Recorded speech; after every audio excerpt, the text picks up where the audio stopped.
we're capable of, putting together games like this, especially when 1 through 9, we're clicking, we're not chasing. And I thought today we did a really good job of their starter, where he was trying to get us to chase, and we didn't do that. And we attacked him when he tried to come in the zone, and we did some damage. But 1 through 9, we got a good offense, and we show it today. So we needed that. Obviously, Pete setting the tone on that first inning was important, and then we just continue to add on. Go to Ed on the right side here. Hi, Carlos. When was the last time your team didn't strike out in the game? That's a good question. And especially when you're facing a pitching staff like this, in the playoff in general, you're facing elite pitching. And yeah, I don't remember, to be honest with you. So I'll take it. Do Barry, and then we'll stay up front with 2. Carlos, you mentioned it briefly here, but obviously Alonso hitting that 3-run homer in the first inning really set the tone for the whole game, didn't it? Yeah, absolutely. And I'll go back to the top of the first when they had, runners at second and third, and we got out of it. So you got to give Petey some credit there, because he kept making pitches. But then right after, a couple of good at-bats, and then Pete with a big one to set the tone. And then we need to continue to add on, because we saw it. They're not going to shut him down. They're going to shut down. They're going to continue to put pressure on you. And that's a really good offense there. And I'm proud of the guys, but definitely Pete, a big one on the first inning.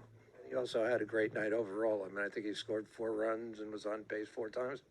Pete? Yeah. Yeah. Look, the at-bats were really, really good. The walk, the second at-bat, I think it was, the 3-2 take, the slider. Again, trying to make him chase, and he got us going. Then Winker, and then we continue to put together some really good at-bat, obviously with Martin and Alvi as well. But, I thought that Pete did a really good job controlling the strike zone today. Steve on the left side. Carlos, sorry if you've been asked this already, but with Alvarez in particular, after that rough game 3, on base 5 consecutive times the next 2 nights, you talked about him making an adjustment to catch up to the fastball. What have you seen from him in these last 2 games in that regard? Yeah, I think the biggest thing was trying to keep it simple, not trying to swing too hard, and just be short to the ball, be on time, and just basically relax. And I know when you're struggling, you got a lot of people in your ears, and then you need to do this, you need to do that. Especially this time of the year, the simple, the better. And that's what he did, just trying to stay short to the ball, see the ball. I know it's easy for me to sit here and say it, but he's also doing it. So he's a really good player. I've been saying it, and he's showing right now. So he's a big part of this team. For you, what was the biggest difference in your at-bats tonight against Flaherty versus game 1? We didn't chase his secondary pitches, We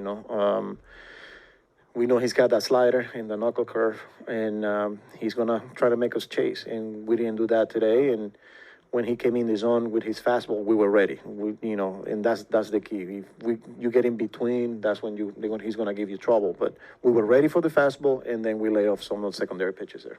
Laura on the left. What does Winker bring to this lineup when he's having a day like today, and how do you foresee using him, whether for game 6 or 7? He's going to give you a quality at bat. He controls the strike zone, and then he's got power. He's got conviction behind his swing decisions, and we saw it today. He brings a lot of energy as well, and he's a good hitter. So I'm going to need him.